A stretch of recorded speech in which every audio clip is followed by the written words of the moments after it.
그날 밤 저는 사위에게 쫓겨 빗속을 맨발로 도망치고 있었습니다. 장모님 거기 계셨네요? 뒤에서 들려온 사위의 목소리에 저는 그날이 마지막이라고 생각했습니다. 그때였습니다. 제 앞에 택시 한 대가 멈춰 섰습니다. 그리고 차 안을 보는 순간 저는 숨이 멎었습니다. 5년 전 사라진 제 딸이 그곳에 앉아 있었기 때문입니다. 인생 사랑방입니다. 오늘도 정말 고생 많으셨지요. 따뜻한 차 한 잔 곁에 두고 잠시만 쉬어가세요. 지금 어디에서 이 목소리를 듣고 계신가요? 그 자리에 따뜻함이 가득 머물길 바라며 함께하고 싶으시다면 구독과 좋아요로 인사 남겨주세요. 오늘의 이야기 시작합니다.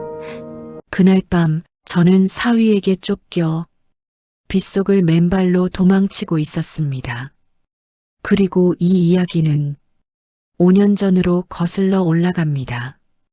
평생 약재 향기 속에서 살아온 72살 여성 강명순. 그녀는 그날까지도 자신의 사위가 악마가 될 줄은 몰랐습니다.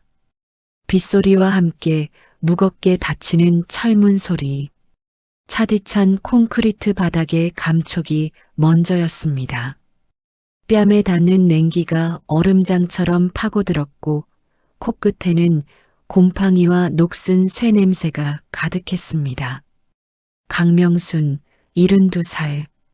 평생 약재 향기 속에서 살아온 여자가 눈을 뜬 곳은 창문 하나 없는 지하실이었습니다. 눈꺼풀이 천근만근이었고 손발은 감각조차 없었습니다. 겨우 상체를 일으키려 했지만 팔이 말을 듣지 않았습니다. 손바닥으로 바닥을 짚는 순간 손가락 끝에 먼지가 뭉텅이로 쥐어졌습니다. 간신히 고개를 들었을 때 시야에 들어온 건 먼지 쌓인 낡은 선반과 희미하게 깜빡이는 전구 하나가 전부였습니다. 여기가 어디냐? 목소리가 갈라져 나왔습니다. 혀가 마르고 입안에 쓴맛이 감돌았습니다. 불과 몇 시간 전만 해도 명수는 50년 된 저택 거실의 비단 방석 위에 앉아 있었습니다. 그때 준호가 내왔던 특제 보약. 진한 한약 빛깔의 황기 냄새가 났고 명수는 별 의심 없이 한 모금 삼켰습니다. 쓴맛 뒤로 단맛이 돌더니 그게 마지막이었습니다. 정신이 서서히 어두워졌고 세상이 기울었습니다. 딱, 딱, 딱. 구두 소리가 계단을 타고 내려왔습니다. 소리만으로도 알 수 있었습니다.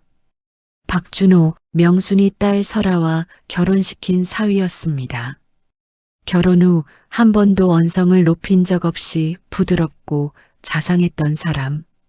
그런데 철문이 열리며 들어온 준호의 눈빛에는 명순이 한 번도 본 적 없는 서늘한 빛이 흐르고 있었습니다. 인자한 웃음은 흔적도 없었습니다.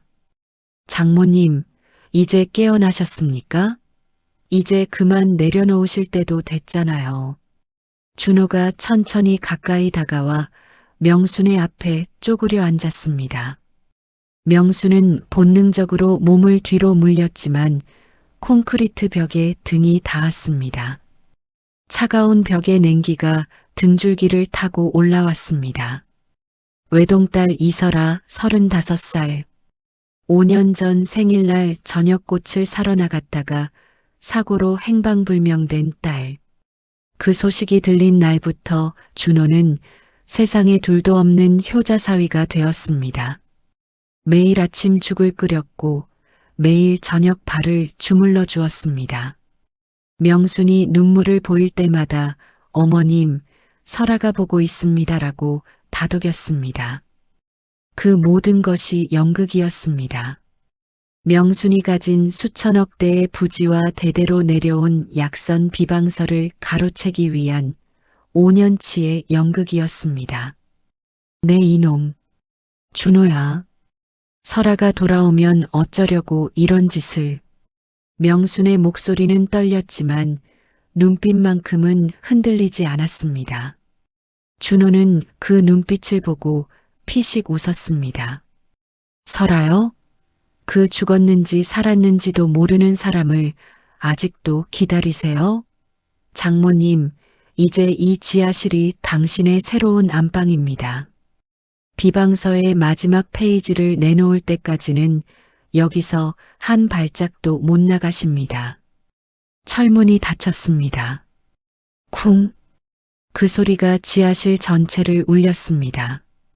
명수는 두 손으로 바닥을 짚고 오열했습니다.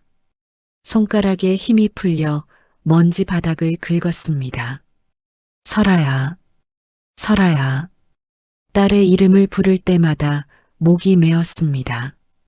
희미한 전구가 깜빡였습니다. 그리고 꺼졌습니다. 완전한 어둠이었습니다.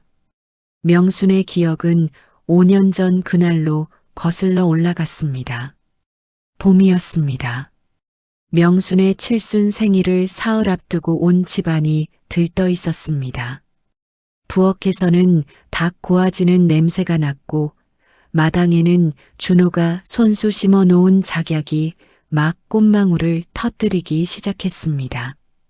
설아는 이른 아침부터 머리를 단정히 빗고 핸드백을 들었습니다.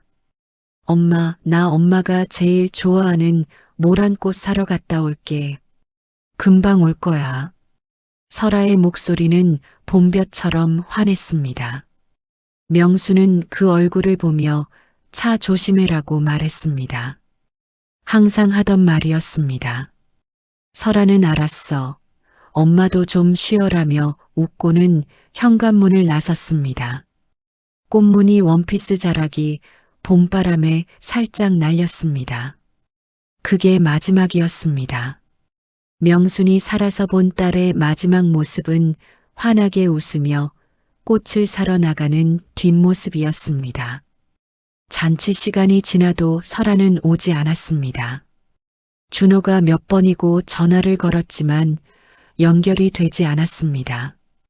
해가 지고 저녁 밥상이 식어가고 마당의 작약꽃이 어둠 속에 흐릿해질 무렵 전화가 왔습니다.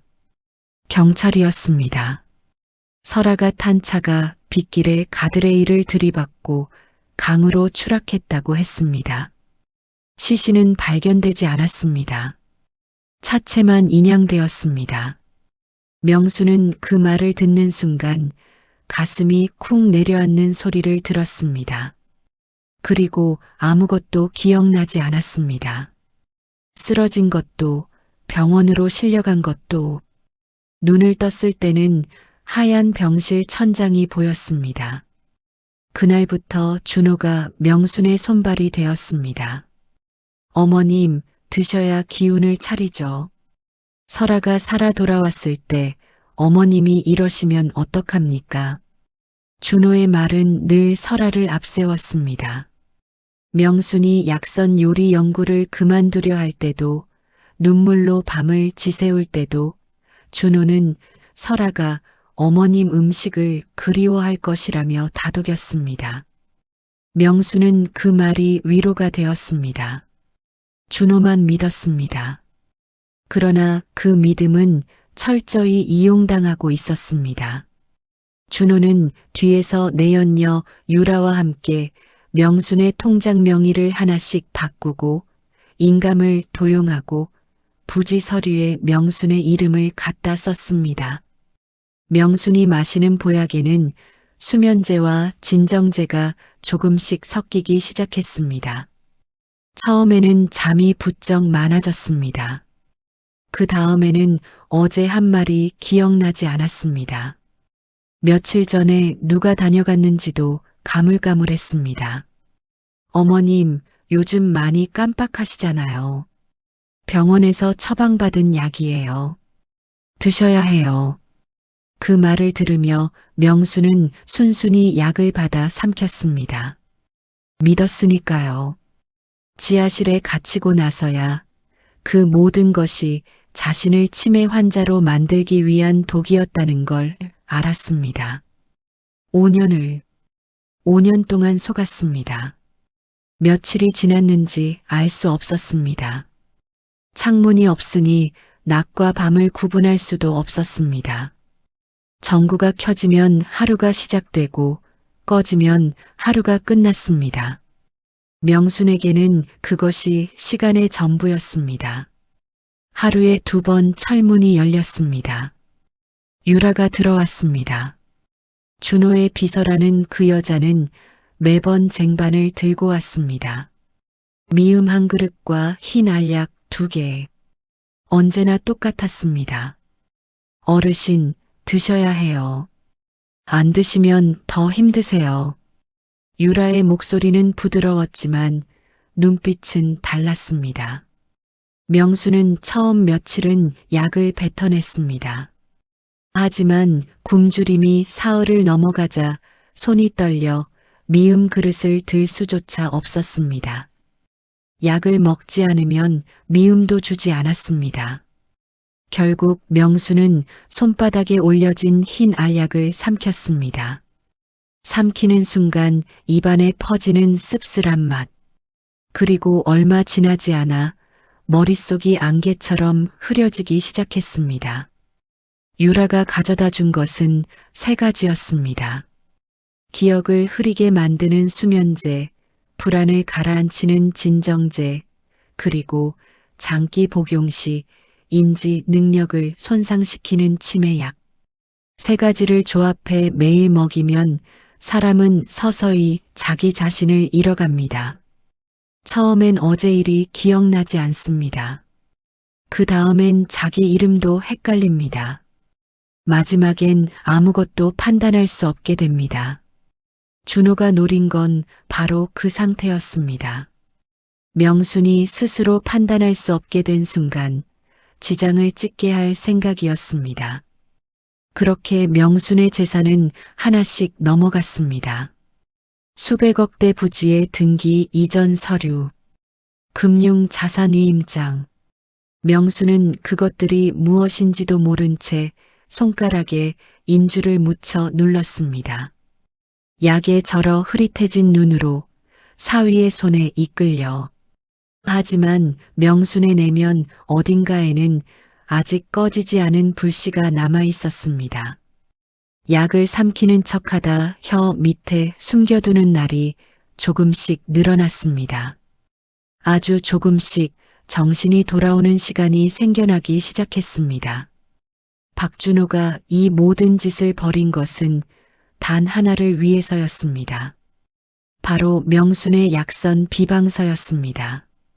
약선 요리란 인삼, 황기, 당귀, 구기자 같은 한약재를 일반 음식 재료와 함께 조리해서 맛도 있고 몸에도 좋은 음식을 만드는 전통 요리법입니다. 쉽게 말하면 밥상이 곧 약상이 되는 것입니다. 예를 들어 황기를 넣고 끓인 닭백숙은 기운이 없는 사람에게 좋고 당귀를 넣은 갈비찜은 혈액순환을 도와줍니다. 명수는 40년 넘게 이 약선 요리를 연구해 왔습니다. 그렇게 완성된 것이 바로 비방서, 즉 비밀 레시피 노트였습니다. 어떤 약재를 어느 계절에, 어떤 온도로, 얼마나 오랫동안 조리해야 효능이 살아나는지 그 세밀한 비법들이 빼곡히 적혀 있었습니다. 명순의 음식을 먹고 오래된 위장병이 나았다는 사람, 관절이 좋아졌다는 사람들의 소문이 퍼지면서 대기업 식품회사들이 줄을 섰습니다. 수천억 원대의 기술 이전 계약을 제안한 회사만 3곳이었습니다. 준호는 그것을 알았습니다. 명순이 살아있는 한 비방서는 명순의 것이었습니다. 그래서 명순을 치매 환자로 만들어 판단 능력을 빼앗고 비방서를 손에 넣어 자신의 이름으로 계약을 체결하려 했습니다. 그런데 문제가 생겼습니다. 준호가 확보한 비방서에는 결정적인 마지막 페이지가 없었습니다. 대기업 식품연구팀이 비방서를 검토하더니 고개를 저었습니다. 박 대표님, 이 레시피는 완성본이 아닙니다. 핵심 약재 배합 비율과 마지막 조리 단계가 빠져 있어요. 이 상태로는 계약이 불가능합니다. 준호의 얼굴이 굳었습니다. 손끝이 떨렸습니다. 마지막 페이지. 명순이 숨겨둔 마지막 비법. 그것 없이는 수천억짜리 계약도 5년의 계획도 모두 물거품이었습니다. 준호는 그날 밤 지하실로 내려갔습니다. 이번에는 회유가 아니었습니다. 그날도 명수는 벽에 등을 기대고 앉아 있었습니다. 약 기운이 채 가시지 않은 몸은 무거웠고 머릿속은 솜을 뭉쳐놓은 것처럼 흐릿했습니다. 며칠째 약을 혀 밑에 숨겨두고 뱉어냈지만 이미 몸속 깊이 쌓인 독이 하루아침에 빠져나갈 리 없었습니다. 손가락 하나 움직이는 것조차 힘겨운 날이었습니다. 눈을 뜨고 있는 것만으로도 기운이 달렸습니다. 명수는 눈꺼풀이 천천히 내려앉는 것을 느끼며 고개를 벽에 기댔습니다. 이대로 잠이 들면 다시 깨어날 수 있을지조차 알 수 없었습니다. 아랫배가 쓰렸고 입안은 바짝 말라 있었습니다. 이 지하실에 갇힌 지 얼마나 됐을까요? 전구가 켜졌다 꺼지는 것으로 하루를 세워왔지만 그마저도 이제는 헷갈렸습니다. 몸이 흐트러지면 머리도 따라 흐트러진다는 것을 명수는 처음으로 온몸으로 느끼고 있었습니다. 그때였습니다. 천장 쪽 환기구 너머로 발소리가 들렸습니다. 쿵쿵쿵. 무거운 장화 소리였습니다. 매주 목요일 오후 외부 배수구를 점검하러 오는 인부였습니다. 명수는 그 발소리가 들릴 때마다 눈을 감았습니다. 어차피 소리를 질러봤자 이 두꺼운 콘크리트 벽을 넘지 못한다는 걸 이미 알고 있었습니다. 그래도 그 발소리가 들릴 때만큼은 바깥 세상이 아직 존재한다는 느낌이 들었습니다. 하지만 그날은 달랐습니다. 인부가 잠시 어딘가에 걸터앉는 소리가 났습니다. 그리고 잠시 후 환기구 틈 사이로 가느다란 소리가 흘러들어왔습니다. 라디오였습니다. 인부가 쉬면서 틀어놓은 작은 라디오. 진행자의 목소리가 웅웅거리다가 이윽고 인터뷰가 시작되었습니다. 명수는 처음엔 멍하니 그 소리를 듣고 있었습니다. 음성이 들린다는 사실 자체가 낯설었습니다. 지하실에 갇힌 이후로 들어본 소리라곤 유라의 발소리, 철문이 닫히는 소리, 그리고 자신의 울음소리뿐이었으니까요. 그런데 갑자기 온몸의 피가 멈추는 것 같았습니다. 인터뷰에 응하는 목소리, 그 목소리가 설아였습니다. 틀림없었습니다. 35해 동안 매일 들어온 목소리였습니다. 잠결에도 꿈속에서도 알아들을 수 있는 목소리. 명수는 자신도 모르게 벌떡 일어났습니다. 무릎이 후들거렸지만 상관없었습니다. 비틀거리며 환기구 쪽 벽으로 다가가 손바닥을 짚었습니다.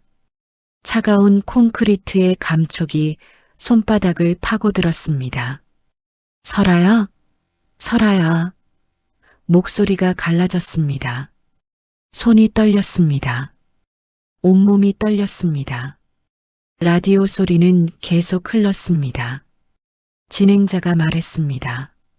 해외에서 5년간 투자회사를 이끌다 최근 귀국하신 소피아 대표님, 이번 귀국 계기가 무엇인가요? 낯선 이름이었습니다. 하지만 그 다음에 들려온 목소리는 낯설지 않았습니다. 고향에 꼭 돌아와야 할 이유가 생겼습니다. 딱 한마디였습니다. 하지만 명수는 그 한마디에 온몸이 굳었습니다. 말투, 숨 고르는 방식, 문장 끝을 살짝 올리는 버릇. 설아였습니다. 그 뒤는 들리지 않았습니다. 인부가 자리에서 일어나는 소리가 나더니 라디오 소리가 점점 멀어졌습니다. 명수는 환기구에 손을 뻗은 채 그 자리에 털썩 주저앉았습니다. 가슴이 쿵쿵 뛰었습니다. 숨이 가팔랐습니다. 하지만 눈빛이 달랐습니다. 방금 전까지 흐릿하게 풀려있던 눈에 무언가가 되살아나고 있었습니다. 5년 동안 서서히 꺼져가던 불씨였습니다.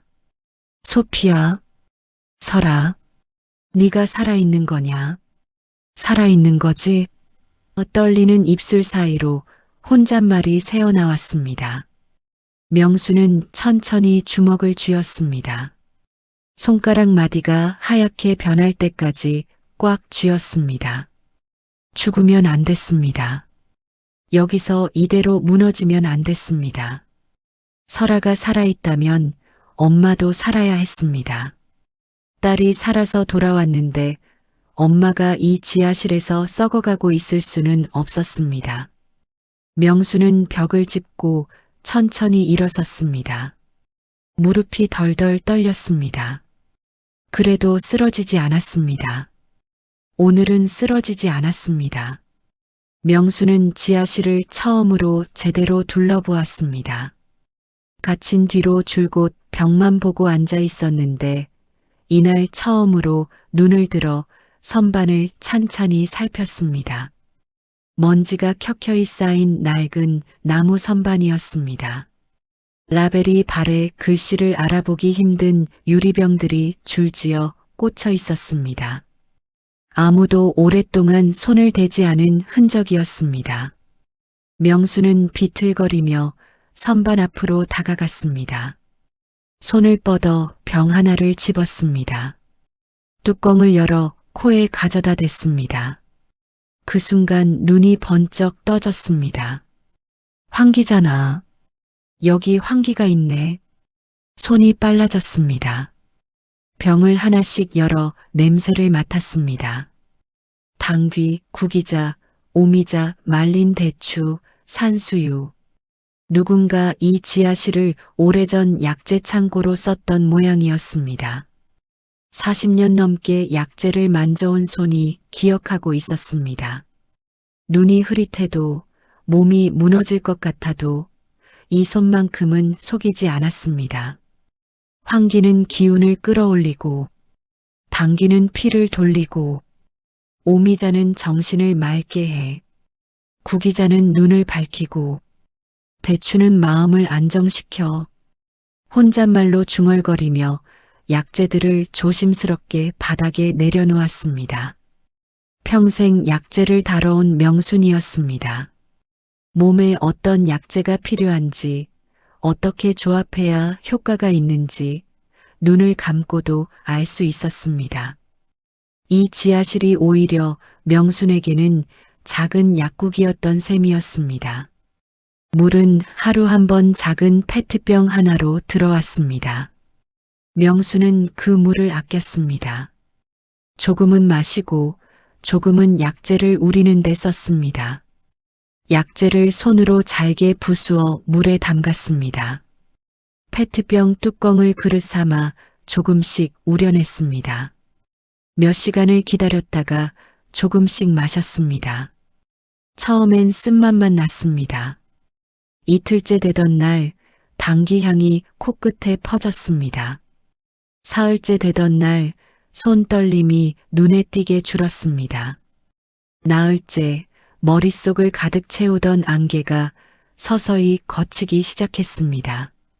그와 동시에 명수는 유라가 가져오는 약을 더 치밀하게 속이기 시작했습니다.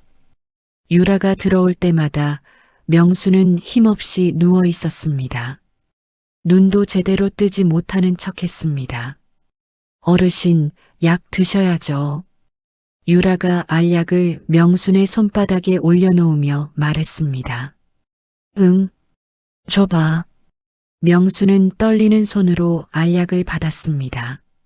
물을 한 모금 마시는 척하며 알약을 혀 밑으로 밀어 넣었습니다.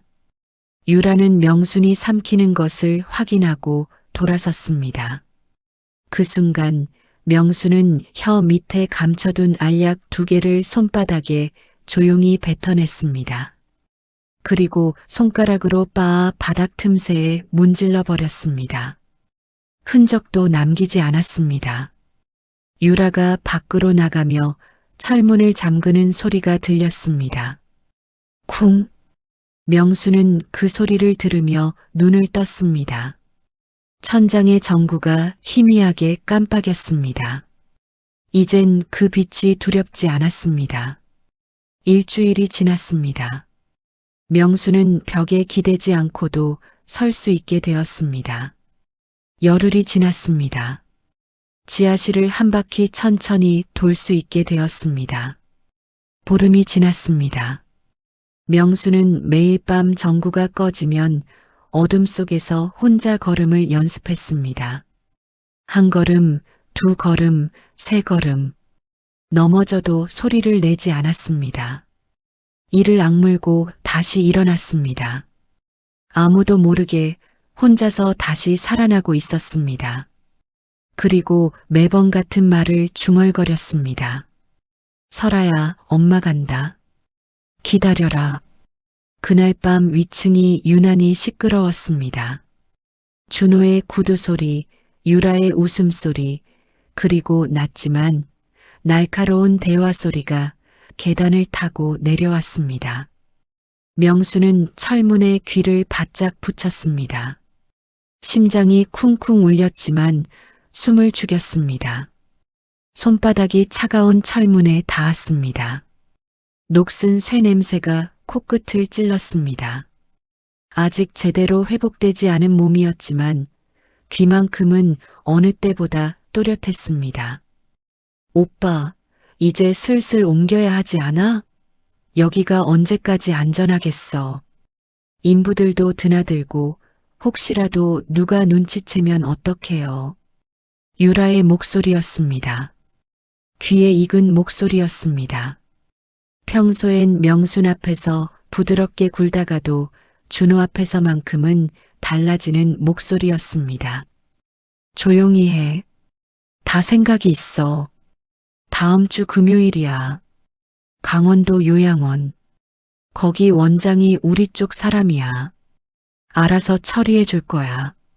준호의 목소리는 낮고 차가웠습니다. 마치 불필요한 물건을 처리하는 얘기를 하듯 담담했습니다. 명순의 손가락이 떨렸습니다. 근데 요양원 보내는 거야? 아니면 그냥? 유라가 말끝을 흐렸습니다. 짧은 침묵이 흘렀습니다. 거기 가면 6달을 못 버텨. 나이도 있고 몸도 약해진 상태인데 억지로 손 쓸 필요도 없이 알아서 되는 거지. 명수는 그 순간 숨이 멎었습니다. 온몸의 피가 한꺼번에 발끝으로 쏠리는 것 같았습니다. 6달. 알아서 된다는 말이 무슨 뜻인지 명수는 너무나 잘 알았습니다. 이 사위는 지금 자신의 죽음을 계획하고 있었습니다. 7순을 넘긴 노인을 요양원에 밀어넣으면 굳이 손에 피 묻힐 필요도 없다는 계산이었습니다. 손가락이 떨렸습니다. 그 손으로 철문을 꽉 잡았습니다. 손등에 핏줄이 도드라졌습니다. 울고 싶었습니다. 하지만 울면 안 됐습니다. 비방서 마지막 페이지는요? 그게 없으면 계약이 안 된다고 했잖아요. 유라의 목소리가 다시 들렸습니다. 노인네 정신이 더 흐려지면 뭐든 말하겠지. 요양원 가기 전에 한 번 더 압박하면 돼. 안 되면. 준호가 잠시 말을 끊었습니다. 뭔가를 고르는 것 같은 침묵이었습니다.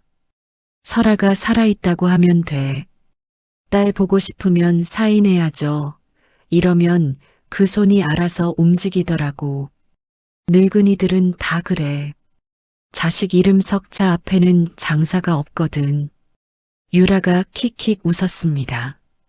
하이힐 소리가 마룻바닥을 두드렸습니다. 명수는 눈을 감았습니다. 눈물이 소리 없이 흘렀습니다. 뺨을 타고 턱끝까지 흘러내렸습니다. 설아 이름을 그런 식으로 입에 올리는 것이 분했습니다. 자기 딸을 미끼 삼아 어미의 손을 움직이겠다는 그 말이 가슴을 찢었습니다. 명수는 이를 악물었습니다. 지금 울면 안 됐습니다. 지금은 울 시간이 없었습니다. 다음 주 금요일, 닷새였습니다. 닷새 안에 이 지하실에서 나가야 했습니다. 나가서 설아를 찾아야 했습니다. 그리고 준호가 한 모든 짓을 세상에 알려야 했습니다. 명수는 젖은 뺨을 손등으로 훔쳤습니다. 손이 떨리지 않았습니다. 이제는 떨리지 않았습니다. 명순이 세운 탈출 계획은 단순했습니다. 매주 목요일 오후 유라가 약을 두고 가고 나서 1시간쯤 지나면 인부가 외부 배수구를 점검했습니다. 그 시간만큼은 별장 외부에 사람이 나와 있었습니다. 그리고 지하실 외벽 쪽 환기구 철창은 안에서 힘을 주어 밀면 아주 조금씩 들렸습니다. 녹이 슬어 고정력이 약해진 탓이었습니다. 명수는 보름 동안 매일 밤 그 철창을 조금씩 밀어왔습니다. 소리가 나지 않도록 한 번에 아주 조금씩. 손가락 끝이 까져 피가 났습니다. 긁힌 상처에 먼지가 끼었지만 아랑곳하지 않았습니다. 아픈 것보다 나가지 못하는 게 더 두려웠습니다. 목요일 밤이었습니다. 하늘이 도운 것인지 해가 지자마자 폭우가 쏟아지기 시작했습니다. 빗소리가 세상의 모든 소리를 삼켜버렸습니다. 명수는 유라가 두고 간 알약을 바닥에 버렸습니다. 그리고 철창 앞에 섰습니다. 두 손을 짚었습니다. 손바닥이 차가운 쇠에 닿았습니다. 강명순, 너 여기서 죽을 거야, 살 거야. 혼자 중얼거렸습니다. 그리고 밀었습니다. 기, 녹슨 쇳소리가 났습니다. 명수는 멈추지 않았습니다. 어깨에 온 힘을 실었습니다. 어깨 관절이 뻐근하게 당겼고 손바닥이 쓸렸습니다. 다시 한번 밀었습니다. 철창이 열렸습니다. 빗물이 한꺼번에 쏟아져 들어왔습니다. 차가운 빗물이 얼굴을 세차게 때렸습니다. 명수는 그냥 맞았습니다. 눈물인지 빗물인지 모를 것이 볼을 타고 흘렀습니다. 명수는 머리부터 환기구에 밀어 넣었습니다. 어깨가 끼었습니다. 숨을 길게 내뱉고 몸을 비틀었습니다. 오른쪽 어깨 살이 철창 모서리에 긁혔습니다. 살점이 찢어지는 통증이 왔습니다. 이를 악물었습니다. 소리를 지르지 않았습니다. 몸을 뒤틀고 또 밀었습니다. 빠져나왔습니다. 진흙바닥에 고꾸라졌습니다. 명수는 잠시 그대로 누워 있었습니다. 빗속에 누운 채 하늘을 향해 얼굴을 들었습니다. 폭우가 입안으로 쏟아져 들어왔습니다. 차가웠습니다. 비로소 살아있다는 느낌이 났습니다. 온몸이 빗물에 젖었습니다. 흙투성이었습니다. 하지만 그 순간 지하실에서 보낸 몇 달이 꿈이었던 것처럼 느껴졌습니다. 바깥 공기였습니다. 흙냄새, 빛냄새, 나무 냄새, 세상의 냄새였습니다. 설아야, 엄마 나왔다. 명수는 손과 무릎으로 기었습니다. 일어설 힘이 없었습니다. 산길은 가팔랐고 진흙은 미끄러웠습니다. 두 걸음 오르면 한 걸음 미끄러졌습니다. 무릎이 돌에 찍혔습니다. 손바닥이 바위에 긁혔습니다. 그래도 기었습니다. 멈추지 않았습니다. 이제 와서 멈출 수 없었습니다. 얼마나 지났을까요? 빗줄기 너머로 희미한 불빛이 보였습니다. 산 아래 마을의 불빛이었습니다. 명수는 그 불빛을 향해 손을 뻗었습니다. 온몸이 떨렸습니다. 하지만 그 손은 멈추지 않았습니다. 저 불빛까지만 가면 됐습니다. 저 불빛 아래 누가 있든 무슨 일이 일어나든 일단 저기까지만 가면 됐습니다. 명수는 다시 한번 손을 땅에 짚었습니다. 손바닥에 돌멩이가 박혔습니다. 아팠습니다. 그래도 밀었습니다. 서재는 조용했습니다. 책상 위 모니터들이 푸른 빛을 내고 있었습니다. 준호는 서류를 넘기다 말고 화면을 힐끗 봤습니다. 그리고 멈췄습니다. 지하실 CCTV.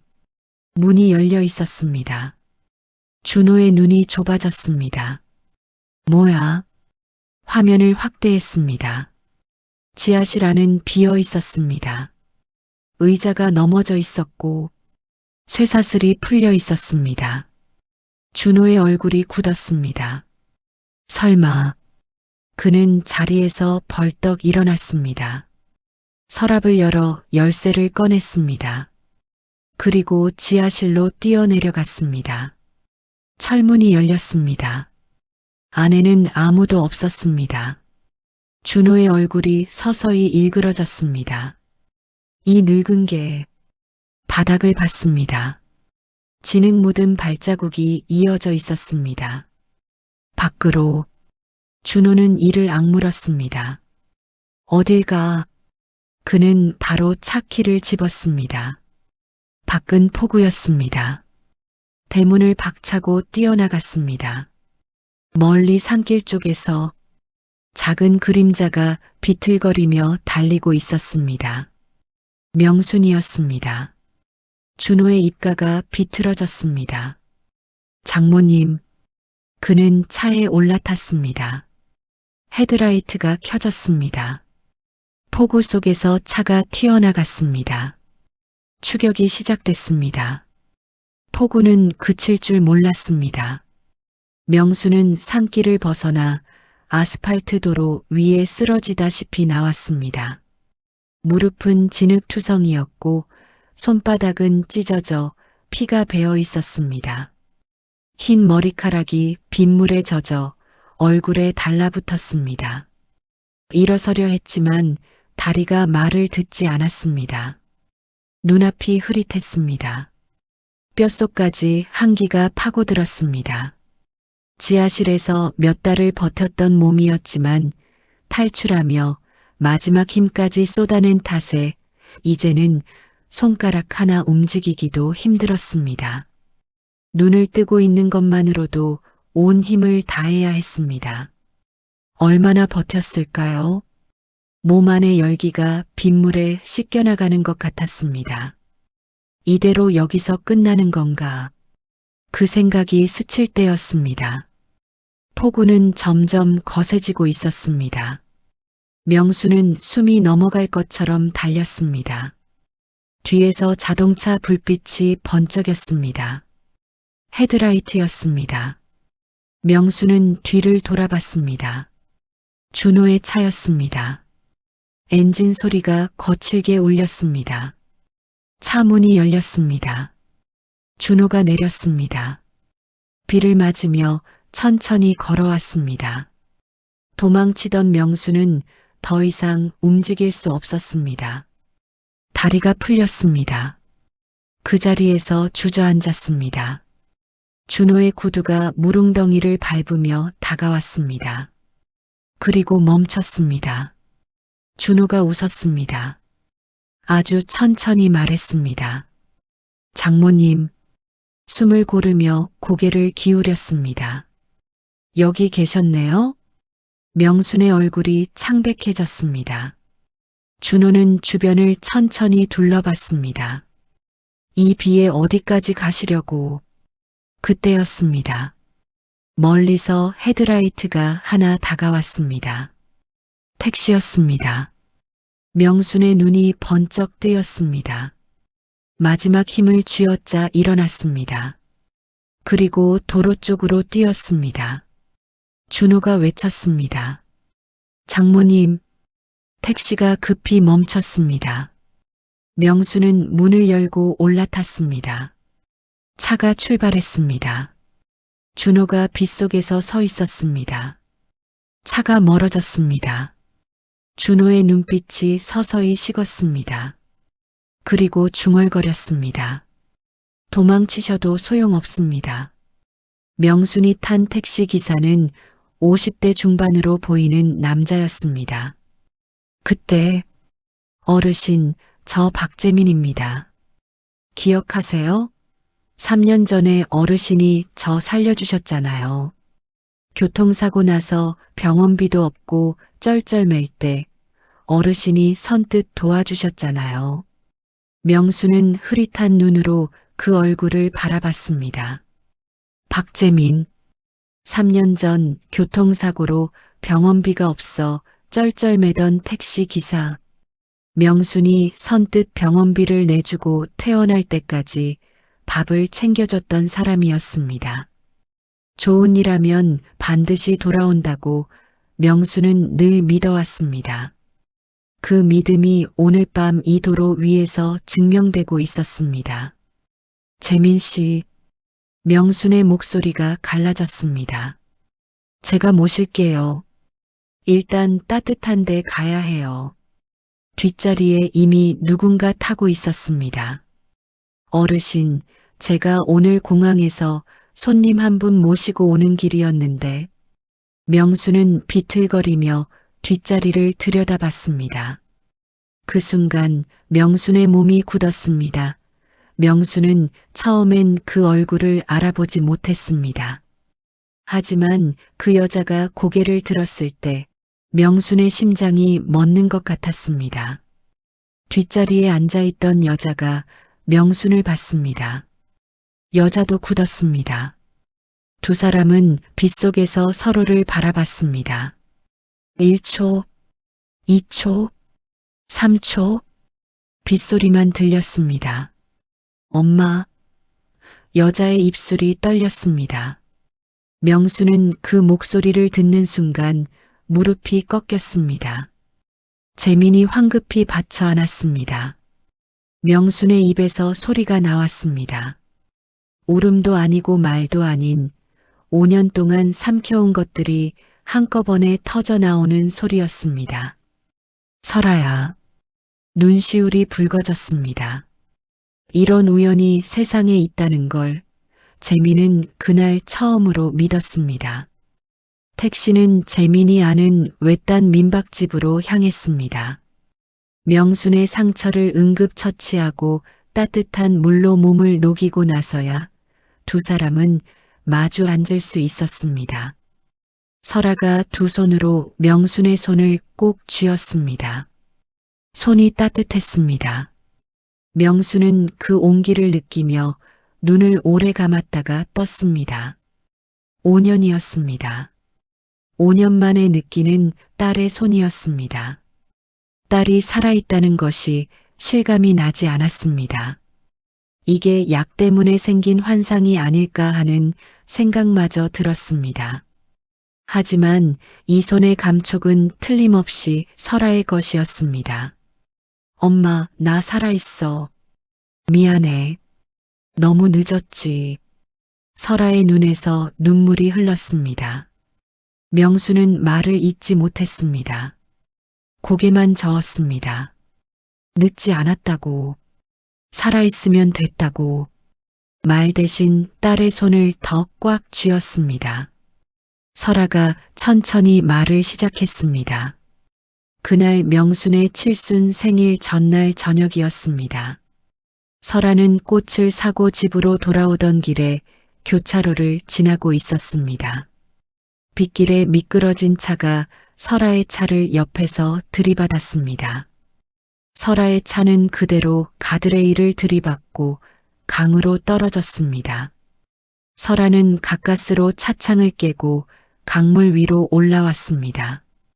강변 갈대밭에 쓸려가 정신을 잃었고 그날 밤 그 강변을 지나던 해외 의료봉사단이 설아를 발견했습니다.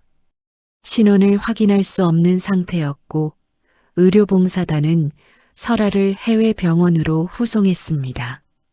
설아는 석 달 동안 의식이 없었습니다. 깨어났을 때는 이미 해외 병원 침대 위였습니다. 몸에 남은 것이라고는 찢어진 원피스와 손목의 작은 흉터뿐이었습니다. 깨어나고 나서 바로 준호한테 전화했어. 명순의 손이 떨렸습니다. 준호가 뭐라고 했어? 엄마가 날 찾지 않는다고 했어. 내가 살아있다는 걸 알면 재산 문제가 복잡해지니까 조용히 살라고. 엄마가 이미 나를 포기했다고. 명수는 숨이 막혔습니다. 그 말을 믿었어? 처음엔 안 믿었어. 근데 준호가 엄마 목소리를 들려줬어. 녹음된 목소리로. 설아는 죽은 거야. 다시는 찾지 않을 거야. 그 목소리를 듣고 설아가 말을 잇지 못했습니다. 손으로 눈을 가렸습니다. 명수는 알았습니다. 준호가 자신의 목소리를 조작해서 설아에게 들려준 것이었습니다. 딸이 엄마를 포기했다고, 엄마가 딸을 버렸다고 서로 믿게 만든 것이었습니다. 5년 동안 두 사람은 서로가 서로를 버렸다고 믿으며 살아온 것이었습니다. 준호가 치밀하게 판 구덩이였습니다.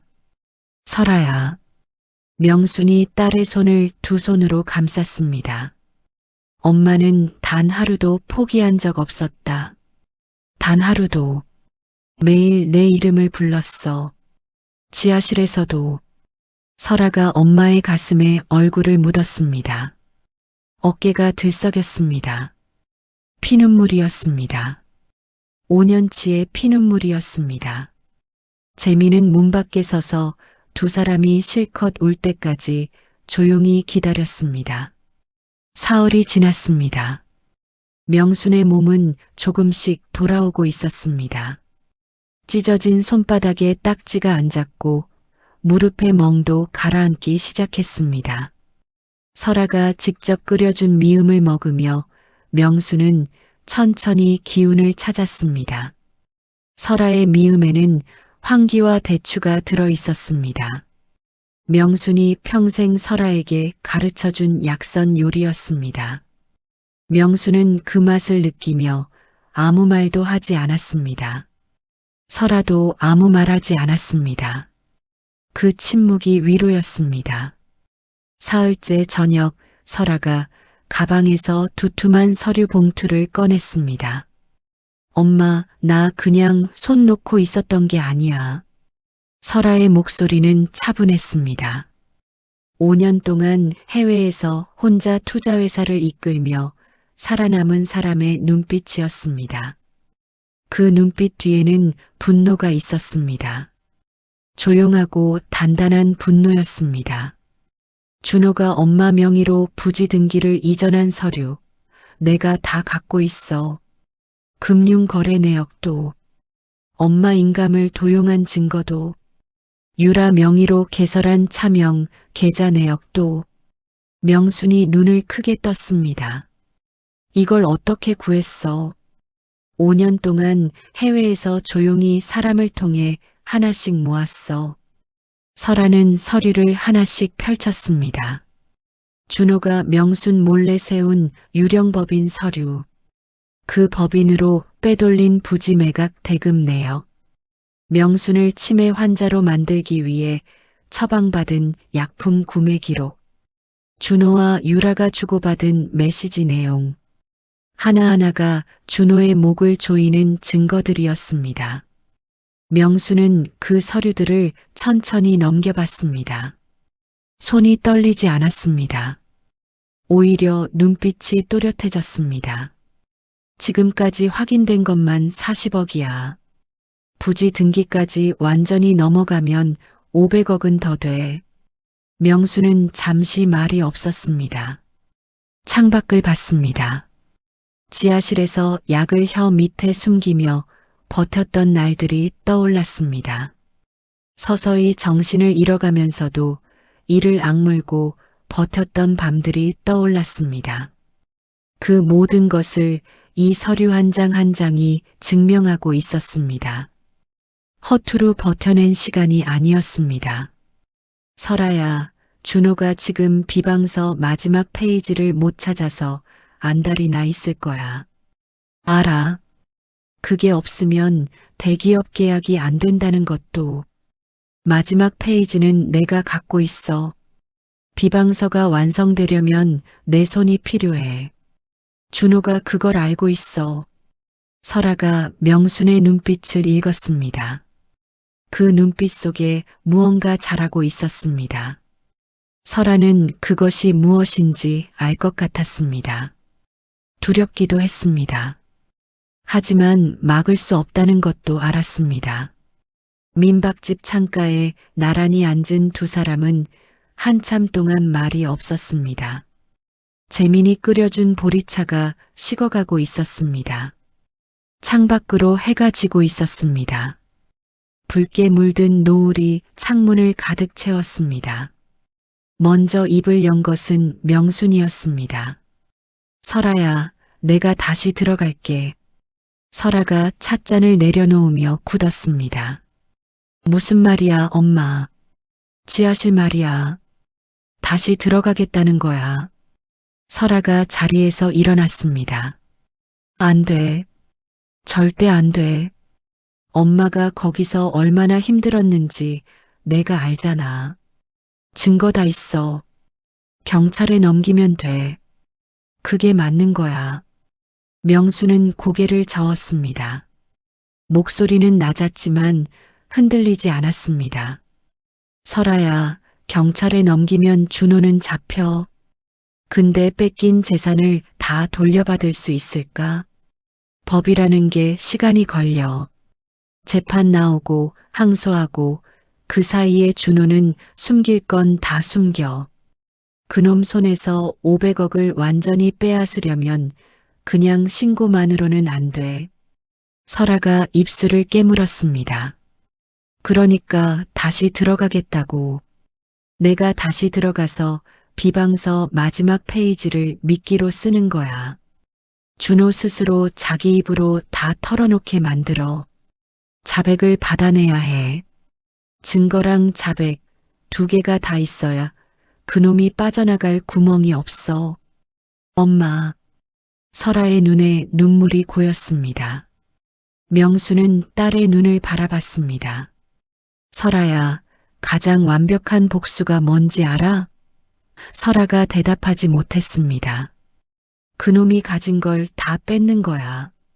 감옥에만 보내는 게 아니라 돈도, 명예도, 5년 동안 꿈꿔온 것 전부 다 한꺼번에 무너뜨리는 거야. 그래야 내가 버텼던 그 지하실의 시간이 헛되지 않아. 그게 내가 원하는 거야. 설아는 명순의 얼굴을 오래 바라봤습니다. 지하실에서 막 나온 72살의 노인. 손바닥에 딱지가 앉아있고 어깨에 긁힌 자국이 남아있는 여자. 하지만 그 눈빛만큼은 명순이 알던 어떤 눈빛보다 단단하고 깊었습니다. 엄마 혼자 들어가는 거 아니야. 나도 같이 움직여. 그래. 근데 준호는 내가 살아있는 걸 몰라야 해. 내가 움직이는 건 밖에서야. 나는 안에서. 재민이 조용히 손을 들었습니다. 저도 있습니다. 어르신이 저 살려주셨으니까 이번엔 제가 어르신 지킵니다. 명수는 재민을 바라보고 설아를 바라봤습니다. 세 사람이 눈빛을 나눴습니다. 말 한마디 없었지만 약속이 됐습니다. 명수는 자리에서 천천히 일어났습니다. 창밖은 맑게 개어 있었습니다. 폭우가 지나간 밤하늘에 별이 하나씩 떠오르고 있었습니다. 명수는 새벽빛이 채 가시지 않은 이른 아침 별장 입구 도로에 나타났습니다. 머리는 산발이었고 옷은 지늘기 말라 뭉쳐 있었습니다. 며칠째 굶은 것처럼 볼이 패여 있었습니다. 걸음도 제대로 걷지 못했습니다. 한 걸음 내딛고 비틀거렸습니다. 별장 경비원이 명순을 발견하고 황급히 달려왔습니다. 어르신, 어디 계셨어요? 준호 대표님이 얼마나 찾으셨는지 아세요? 명순은 경비원의 부축을 받으며 몸을 기댔습니다. 눈빛은 초점이 없는 척, 목소리는 떨리는 척. 평생 배운 적 없는 연기였지만 몸이 기억하고 있었습니다. 몇 달 동안 지하실에서 약에 절어 흐릿하게 살아야 했던 그 시간이 지금 이 순간 가장 완벽한 교과서가 되어 주었습니다. 모르겠어. 어디 갔다 왔는지. 명수는 중얼거렸습니다. 소식을 듣고 달려온 준호의 얼굴은 복잡했습니다. 안도감과 의심이 동시에 교차했습니다. 어머님, 어디 가셨던 겁니까? 며칠 동안 얼마나 걱정했는지 아세요? 준호의 목소리는 부드러웠지만 눈빛은 달랐습니다. 명순을 위아래로 훑었습니다. 누군가를 만난 흔적이 없는지. 명수는 그 눈빛을 느끼면서도 고개를 떨어뜨렸습니다. 그냥 걷다 보니 어디 갔는지 모르겠어.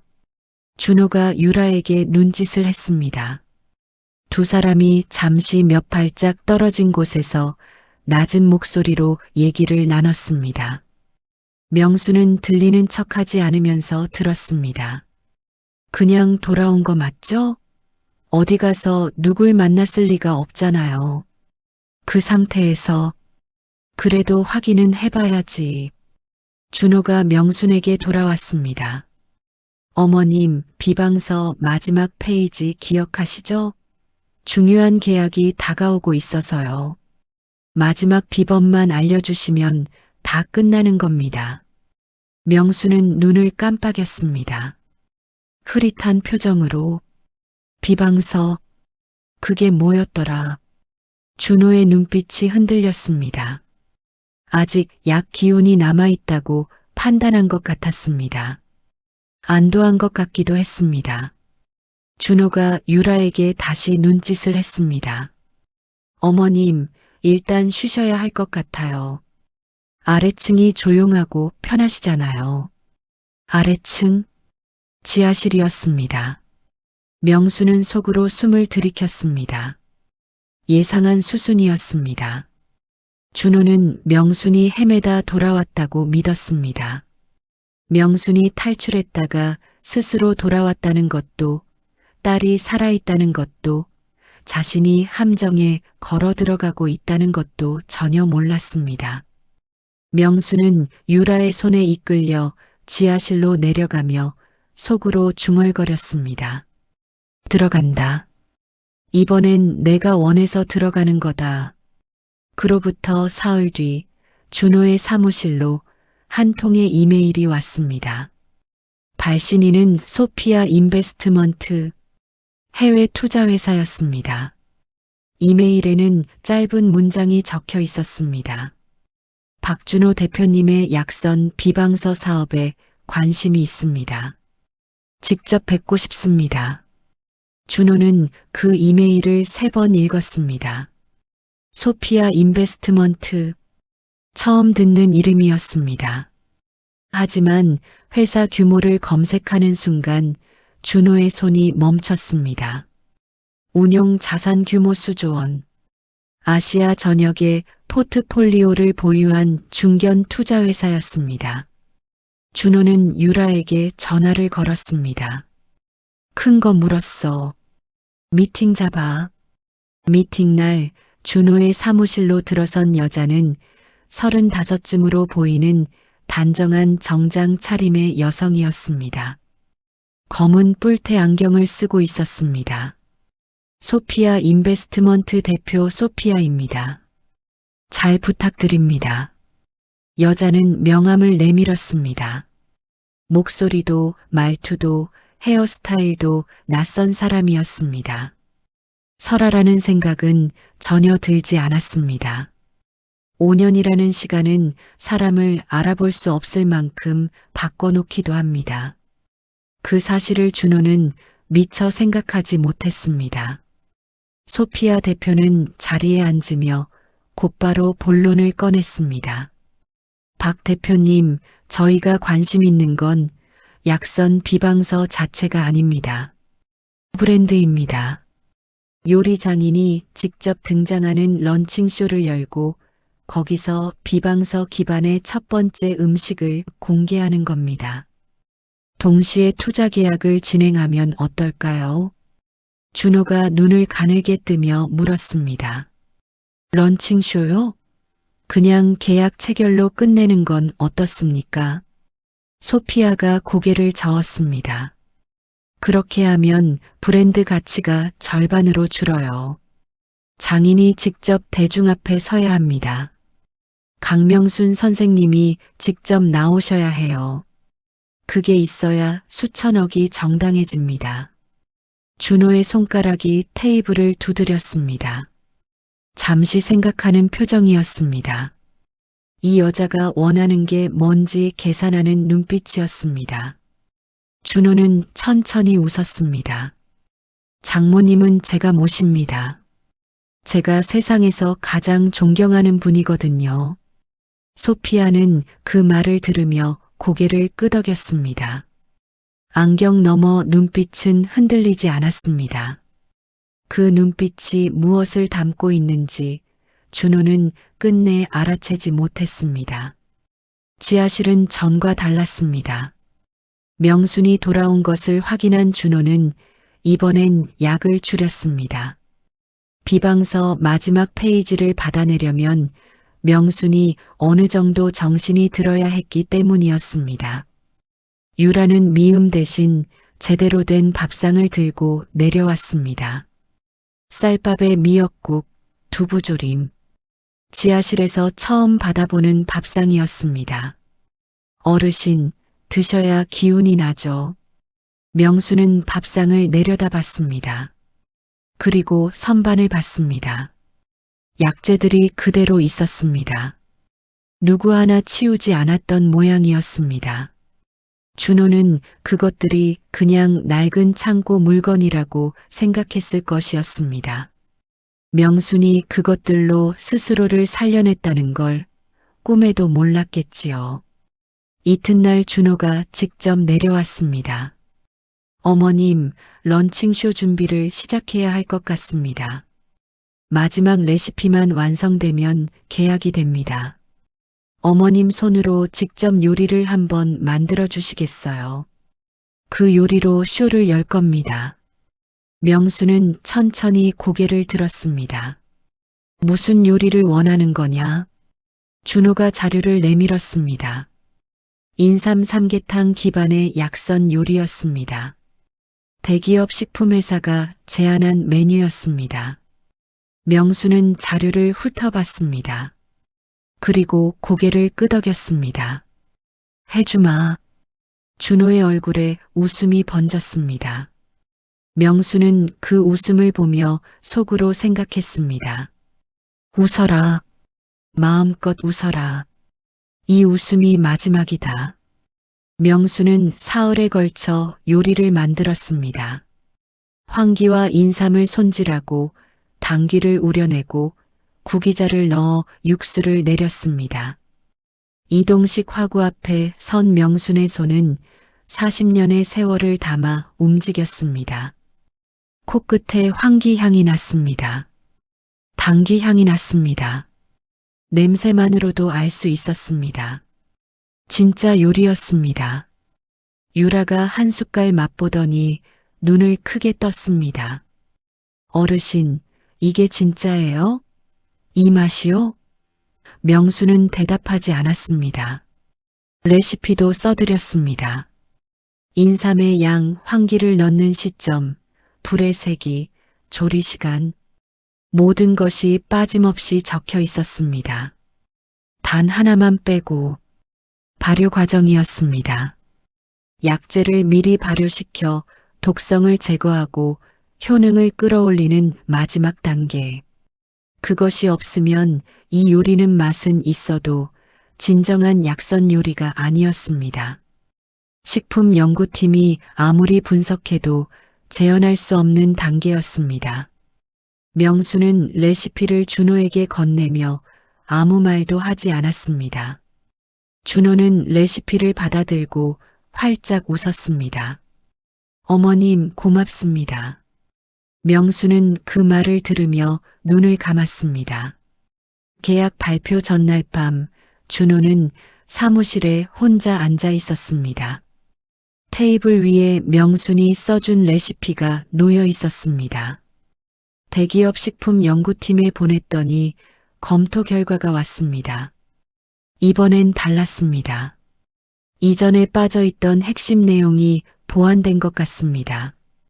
계약 진행 가능합니다. 준호는 그 문자를 읽으며 등받이에 몸을 기댔습니다. 처음 이 계획을 세운 것이 결혼하고 1년이 지났을 때였습니다. 명순의 재산 규모를 파악하고 비방서의 가치를 알게 된 그 순간부터 준호의 머릿속에 계획이 자라기 시작했습니다. 설아를 없애고 명순을 무력화하고 모든 걸 손에 넣는 계획. 이제 마지막 한 발만 남았습니다. 준호는 거울을 봤습니다. 48살의 남자가 거울 속에 서 있었습니다. 반듯한 양복, 단정한 머리, 누가 보더라도 성공한 사업가였습니다. 세상에서 가장 존경하는 장모님을 모시는 효자 사위의 얼굴. 아무도 그 뒤에 무엇이 있는지 몰랐습니다. 내일 이 자리에 500명이 모일 것이었습니다. 준호는 유라에게 전화를 걸었습니다. 다 됐어. 내일 쇼 끝나면 계약하고 그 다음 주에 명순 요양원 보내면 끝이야. 유라의 웃음소리가 들렸습니다. 진짜요? 드디어요? 준호도 웃었습니다. 그동안 고생 많았어. 다음 주부터는 우리 마음대로 살아. 전화를 끊고 준호는 창밖을 바라봤습니다. 서울 야경이 펼쳐져 있었습니다. 수천 개의 불빛이었습니다. 모든 것을 가진 사람의 눈으로 그 야경을 봤습니다. 그 시각 설아는 재민의 차 안에서 노트북을 열고 있었습니다. 행사장 내부 CCTV 연결 상태를 점검했습니다. 지하실에 몰래 설치해둔 초소형 카메라의 송출 신호도 확인했습니다. 화질은 선명했습니다. 소리도 또렷하게 잡혔습니다. 지하실에서 명순이 약을 혀 밑에 숨기던 장면도 준호와 유라가 나눈 대화도 모두 담겨 있었습니다. 내일 그 영상이 500명 앞에 펼쳐질 것이었습니다. 재민이 물었습니다. 내일 괜찮겠어요? 설아가 노트북을 닫으며 대답했습니다. 엄마가 안에 있어요. 괜찮을 수밖에 없어요. 두 사람은 말없이 앞을 바라봤습니다. 행사장은 이른 아침부터 분주했습니다. 서울 시내 특급 호텔 그랜드 볼룸. 500명 규모의 초청 행사였습니다. 대기업 임원들, 식품업계 관계자들, 언론사 기자들이 자리를 채웠습니다. 무대 한켠에는 약선 요리 시연 공간이 마련되어 있었습니다. 황기, 인삼, 당귀, 약재 향이 그랜드 볼룸을 가득 채웠습니다. 이 향기가 어디서 나는지 아는 사람은 장내에 둘뿐이었습니다. 명순과 설아였습니다. 준호는 무대 뒤에서 명순의 어깨를 잡았습니다. 어머님, 오늘 부탁드립니다. 세상에서 가장 존경하는 장모님 모시고 나가는 거니까 부끄럽지 않게 해주세요. 명순은 준호를 바라봤습니다. 아이보리빛 전통 한복을 입고 있었습니다. 머리는 단정하게 빗어 올려 비녀를 꽂았습니다. 자신을 몇 달 동안 지하실에 가뒀던 남자 앞에서 명수는 조용히 고개를 끄덕였습니다. 알았다. 준호가 먼저 무대로 나갔습니다. 박수 소리가 터졌습니다. 여러분, 오늘 제가 소개해드릴 분은 제 장모님이자 이 시대 마지막 약선 요리의 대가이신 강명순 선생님입니다. 저는 이분에게 많은 것을 배웠습니다. 무엇보다 사람을 먼저 생각하는 마음을요. 박수 소리가 다시 쏟아졌습니다. 그 말이 이 자리에 모인 모든 사람들에게 닿았습니다. 준호만 빼고 명순이 무대로 걸어 나왔습니다. 아이보리 한복 자락이 무대 조명 아래 빛났습니다. 청중이 일어섰습니다. 기립박수였습니다. 명수는 그 박수 소리를 들으며 무대 중앙에 섰습니다. 수백 명의 얼굴들, 그 얼굴들 사이 어딘가에 설아가 있었습니다. 소피아라는 이름을 달고 검은 안경을 쓰고 명수는 그쪽을 향해 시선을 보내지 않았습니다. 그저 조용히 앞을 봤습니다. 명순이 직접 만든 약선 요리가 무대 위 테이블에 올랐습니다. 황금빛 육수 위에 약재가 올려진 요리였습니다. 향이 장내를 가득 채웠습니다. 대기업 임원들이 감탄하는 소리가 들렸습니다. 준호가 마이크를 잡았습니다. 오늘 이 자리에서 계약을 발표하겠습니다. 강명순 선생님의 약선 비방설을 기반으로 한 브랜드 론칭, 그리고 소피아 인베스트먼트와의 투자 계약 체결입니다. 준호가 소피아를 향해 손짓했습니다. 소피아가 자리에서 일어나 무대 쪽으로 걸어왔습니다. 계약서가 테이블 위에 놓였습니다. 준호는 펜을 들었습니다. 모든 것이 자신의 손 안에 있었습니다. 그렇게 믿었습니다. 준호가 막 펜을 계약서에 대려는 순간이었습니다. 행사장 뒤편 대형 스크린이 켜졌습니다. 처음엔 아무도 눈치채지 못했습니다. 사회자가 멈칫했습니다. 참석자들이 하나둘 고개를 돌렸습니다. 스크린에 영상이 흘렀습니다. 화질이 선명하지 않았습니다. 좁은 공간을 위에서 내려다보는 각도였습니다. 어두웠습니다.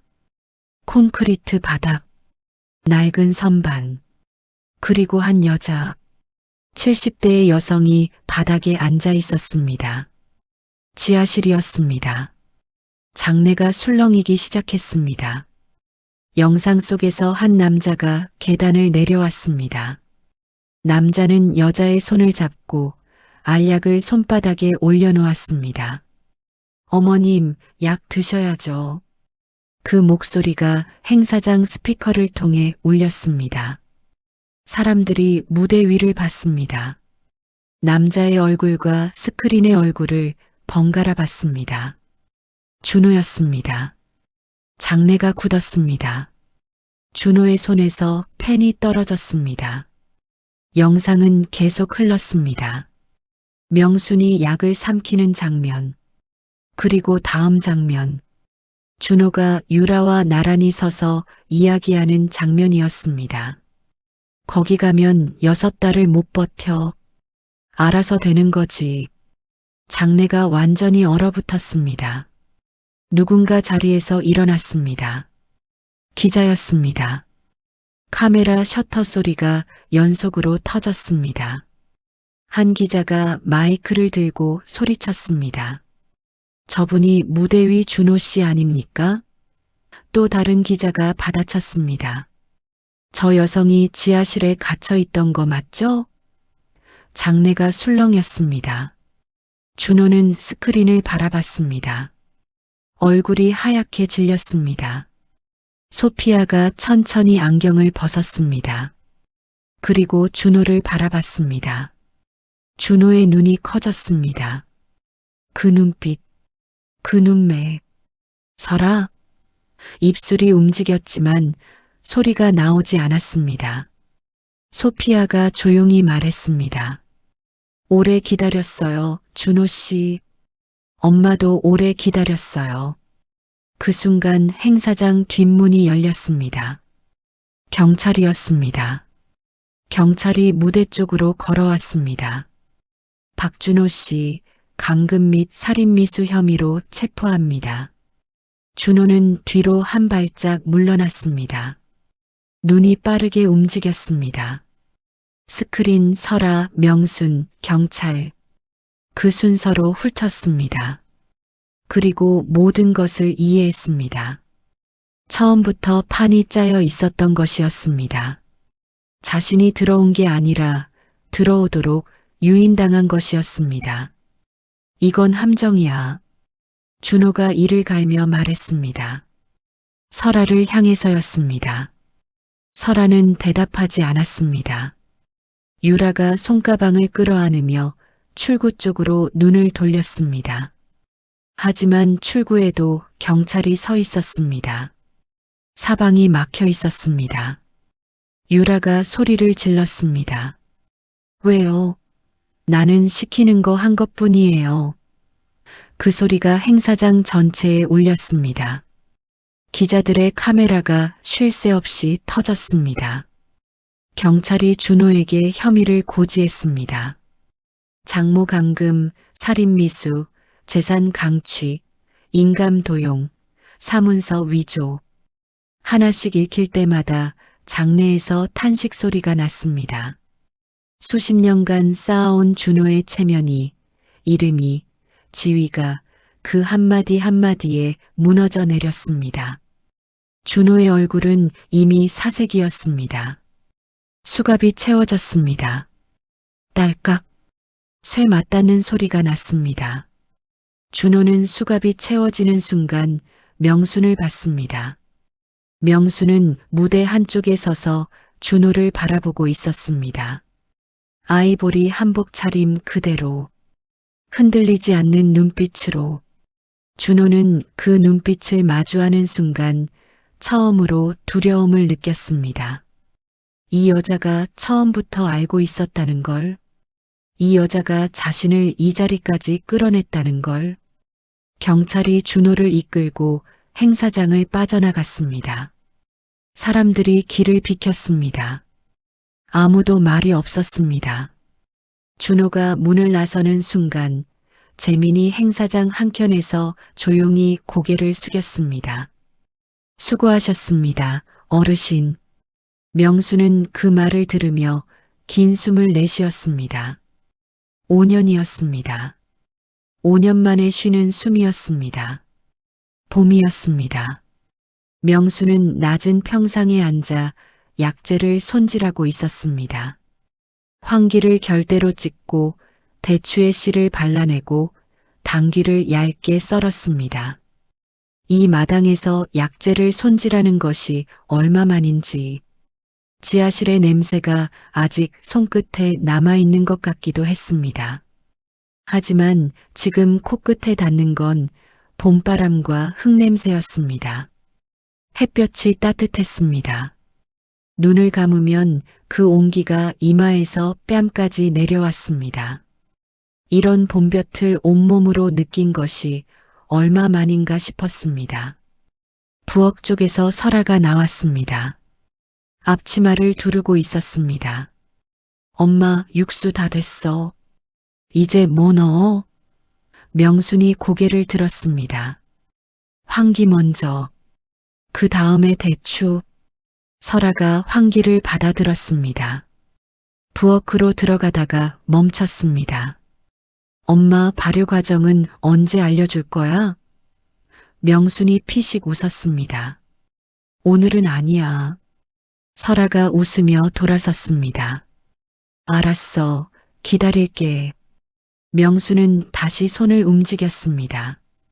약재를 손질하며 마당을 바라봤습니다. 작약꽃이 봄바람에 살짝 흔들렸습니다. 명수는 그 꽃을 오래 바라봤습니다. 5년 전 그날 설아가 꽃을 사러 나가며 웃던 얼굴이 떠올랐습니다. 금방 올 거야 하던 목소리가 떠올랐습니다. 돌아왔습니다. 금방은 아니었지만 설아는 돌아왔습니다. 명순의 손이 잠시 멈췄습니다. 눈시울이 뜨거워졌습니다. 하지만 울지 않았습니다. 부엌에서 국 끓는 소리가 났습니다. 보글보글 약재 향이 마당까지 퍼져나왔습니다. 황기와 인삼과 대추의 냄새, 명순이 평생 만들어온 냄새였습니다. 잠시 후 설아가 다시 나왔습니다. 맛 좀 봐줘, 엄마. 명순이 자리에서 일어났습니다. 천천히 아프지 않게. 설아가 내민 숟갈을 받아 한 모금 마셨습니다. 눈을 감았습니다. 맛이 났습니다. 비로소 맛이 났습니다. 됐다. 명순이 말했습니다. 설아가 활짝 웃었습니다. 그 웃음이 5년 전 꽃을 들고 나가던 그 얼굴과 똑같았습니다. 마당에 봄이 가득했습니다. 오늘의 이야기가 지친 마음을 조금이나마 달래주었기를 바랍니다. 이 시간이 따뜻하셨다면 구독과 좋아요로 온기를 나눠주세요. 여러분의 응원이 인생사랑방의 등불을 계속 밝히는 큰 힘이 됩니다. 지금 이 목소리를 듣고 계신 곳까지 오늘의 평온함이 이어지길 응원하겠습니다. 인생사랑방의 문을 두드려 주셔서 감사합니다.